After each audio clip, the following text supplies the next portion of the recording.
Welcome to the NSI podcast, where technology, innovation, and strategy come together to empower today's IT leaders.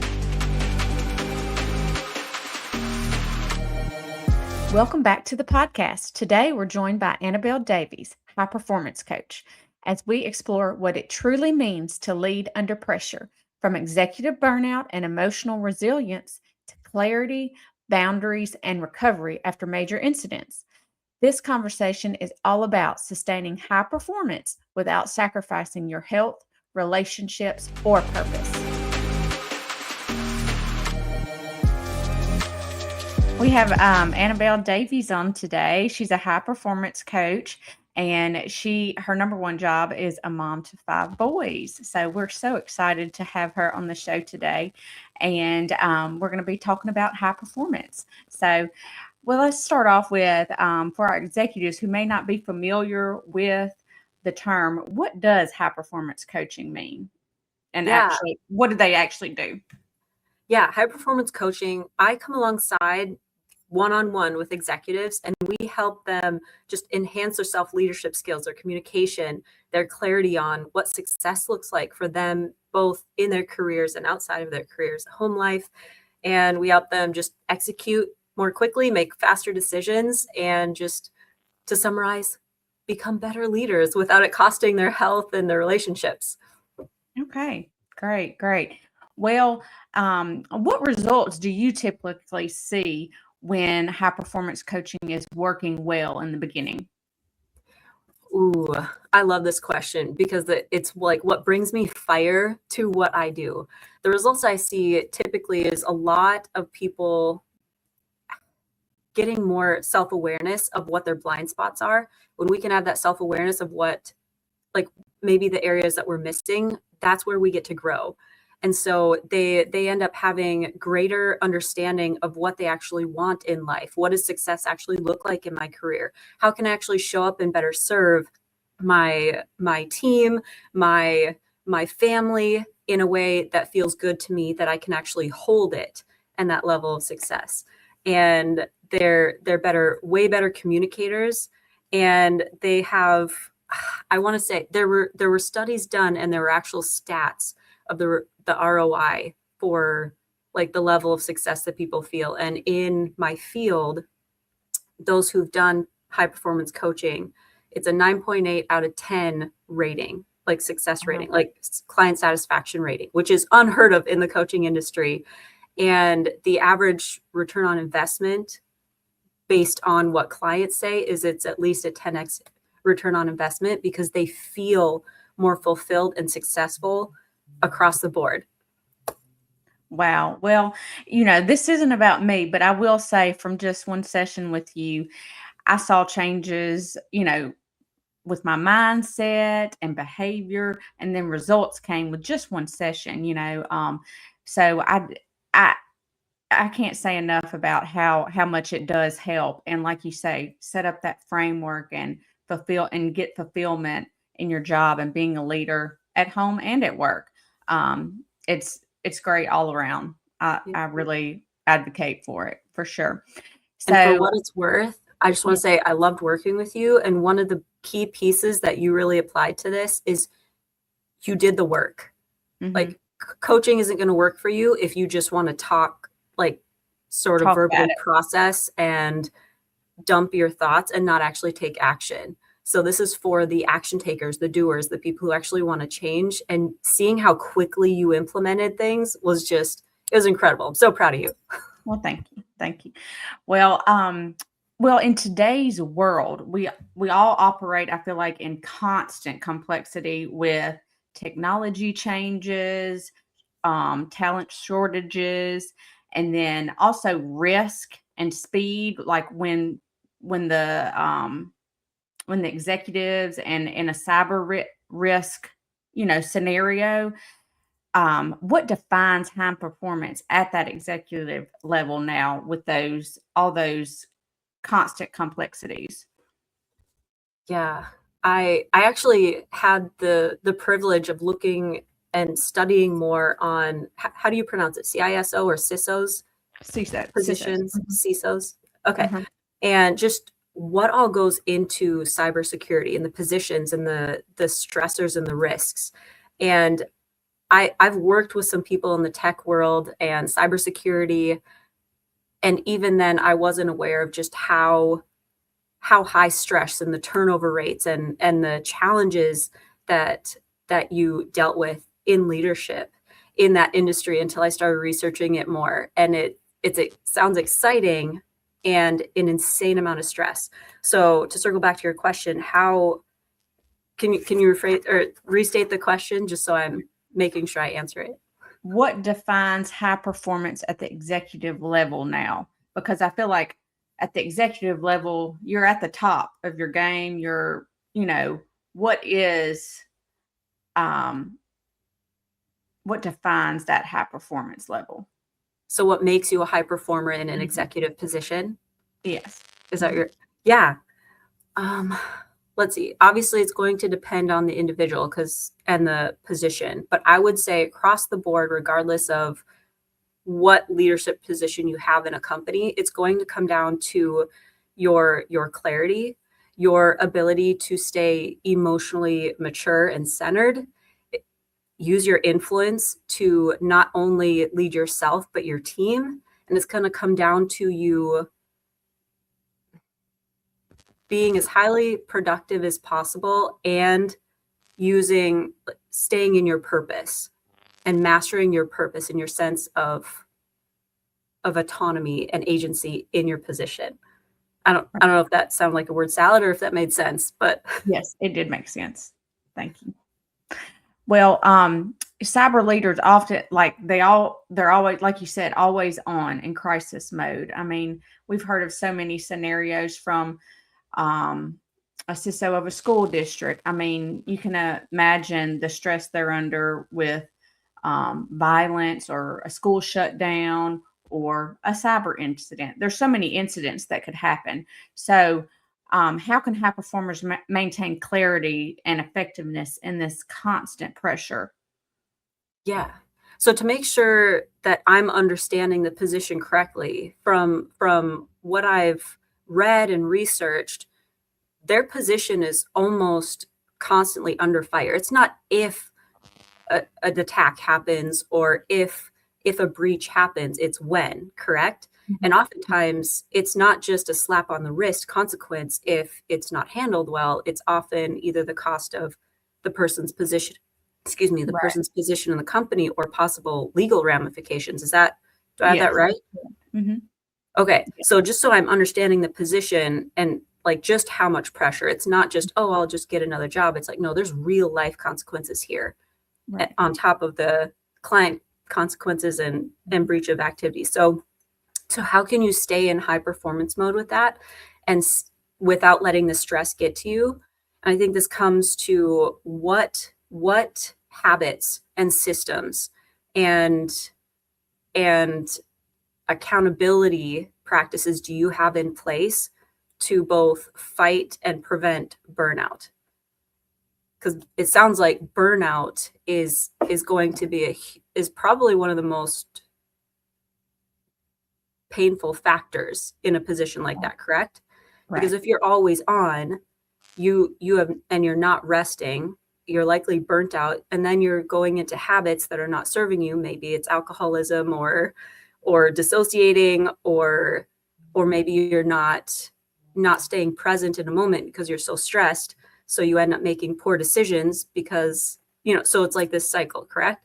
So Right. you're going to want to come back to the habits that are going to help you stay centered in yourself, in your leadership, which, for instance, the high performance habits that I coach on, it's a 12-week curriculum. And we focus on clarity, energy, courage. We focus on productivity, influence, psychology, persuasion, and purpose mastery. And it all stacks on top of each other so you can become a much higher performing leader without feeling like more is on your shoulders. It actually strengthens you to help you carry it better. Right. And in these high pressured incidents, you're ready for those situations, I would say, with your framework that you set up and those steps Is that what you're saying? Absolutely. Okay. Well, we talked about burnout, and burnout isn't just an individual, sometimes it's organizational. How would you say executives could address that systematically for like their team? Because usually our listeners are usually over a team as well. And so, Mhm. on top of the pressure, they've got to manage a team too. So, how could they do that systematically and not, you know, burn out their employees as well? Yeah. Can you paint a picture for me a little bit of what you mean? Um, like, what does it look like in just a daily scenario with, so you've got your executive and then he's got his team and he's trying to run his team, or she is trying to run their team. What does burnout look like in that scenario at this point? I would say, um, I mean, they're 24/7, you know, if there's an incident, you know, daily or a project and they're on 24/7, you know, if there's an incident at 2 a.m., they have to respond to that incident. But I guess I would say just, um, you know, just your team always on. Uh, I'm just trying to think of a framework to set up for your team to not burn out. Yeah. Um, So what I comes don't to my mind is a rising tide lifts all ships. And mm, your team is going to be like, they're looking to the leader first, correct? So mhm, the leader, to prevent burnout, they're gonna have to work on themselves first, right? Practice your ability to reduce burnout and you stay steady and step into your purpose. Like, why is it important that you are here? Why is it important that you're showing up as a leader? What does that look like? What kind of leader do you need to be? When you go into a scenario and you walk through the door and there's already like some chaos happening because you were on call and you had to hurry up and get to the building, per se, and people are already panicking, it starts with you. You don't join the right, chaos, you bring in the presence, the calm authority, and that centeredness, because you already know what to do. You've already practiced. You already know how to handle these tough like situations, correct? mhm, right, And so how do you instill that centeredness with your team? Is you're using your influence.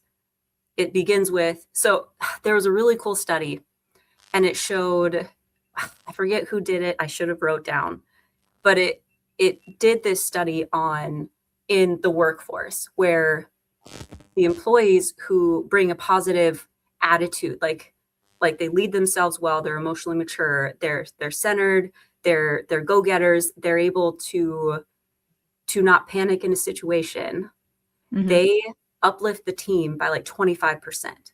mhm, But they looked at the people who have more negative mindsets. They immediately go into panic mode. They're complaining. They're dragging others down. They're trying to push their workload off on somebody else. They drag it down 50%, right? And right, so it's going to come down to really picking your team well, hiring yeah, good people, and making sure you have, I'm not sure what the schedules look like. As you said, they're 24/7, but it's going to look like implementing some form of reset schedule, sort of touching base schedule with everybody, checking in with each other, having that accountability, and understanding that that's going to be a huge part of your success in your team. right, right. We have on our podcast, we have interviewed a lot of CISOs, and they all are the same, reflect what you just said. They just seem like they're so supportive of their team and they're like the anchor of their team and they're so positive and um just you can tell they appreciate their team so much. And so I see that. And so I don't think you really could be at that level and not be that way. Like you I don't think you could have made it to that level and have been a negative, brought negativity. So I see that common trait in all of them that we've interviewed, and it's been a joy and a pleasure to see that.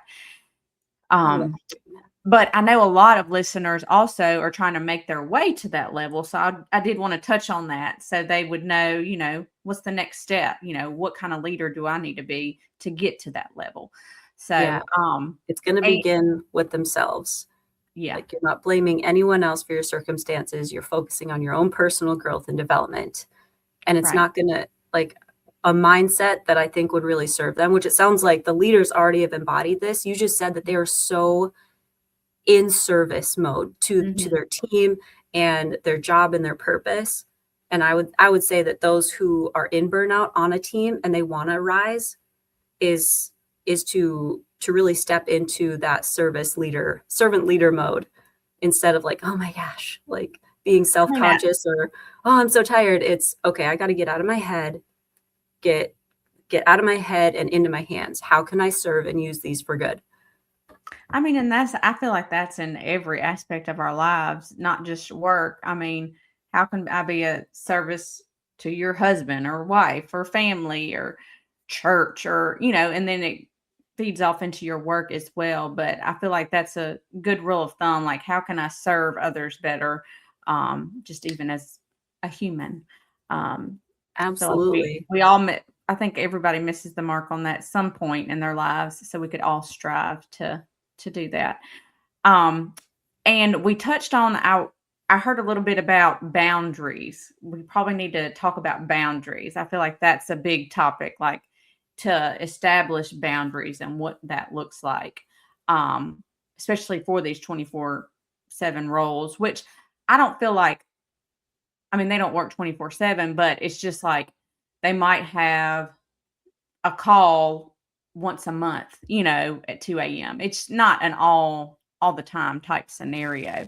but how could they set, or what is the importance of boundaries for high performers?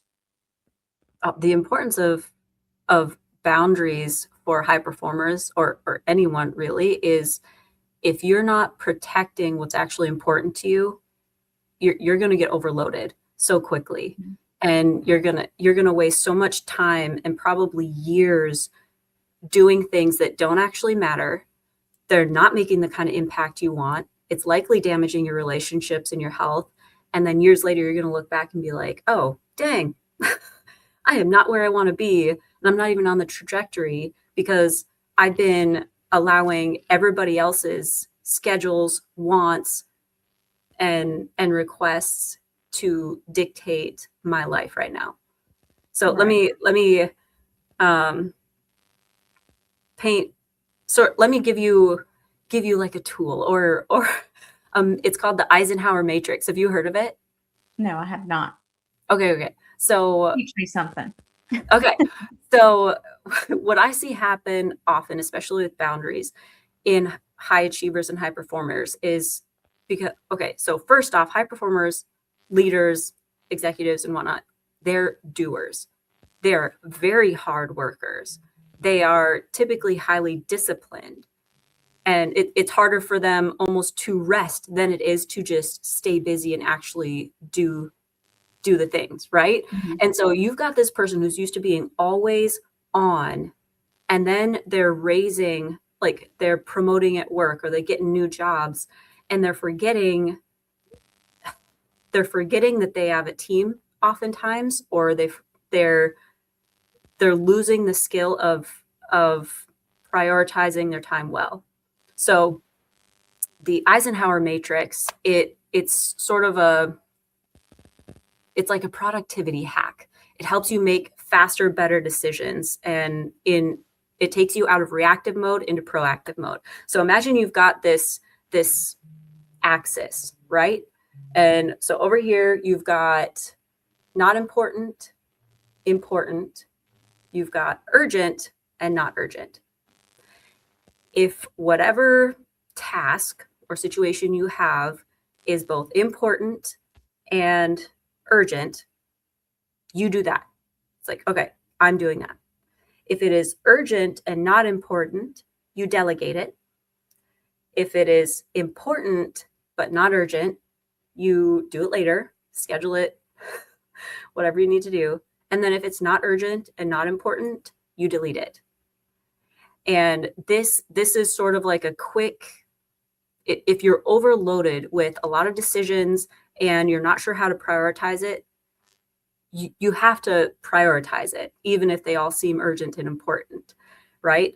And so having that matrix and being able to plug things in where it goes is going to help you save time. It's going to take some stress off your shoulders, and it's going to make you more proactive rather than reactive in a scenario.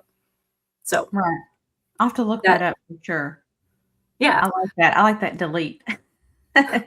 Yes, there's a lot of things like, oh wait, why am I doing this anymore? Like it served me back here, but it doesn't serve me right here.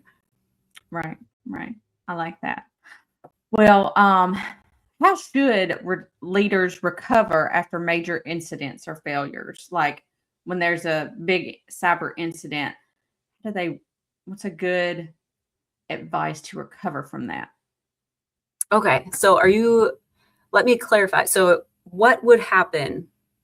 Like what happens after this breach or this scenario? Well, they'll have to fix things, and I mean, there might be legal ramifications. There's so many what ifs. So this is a hard one. I've heard stories of, you know,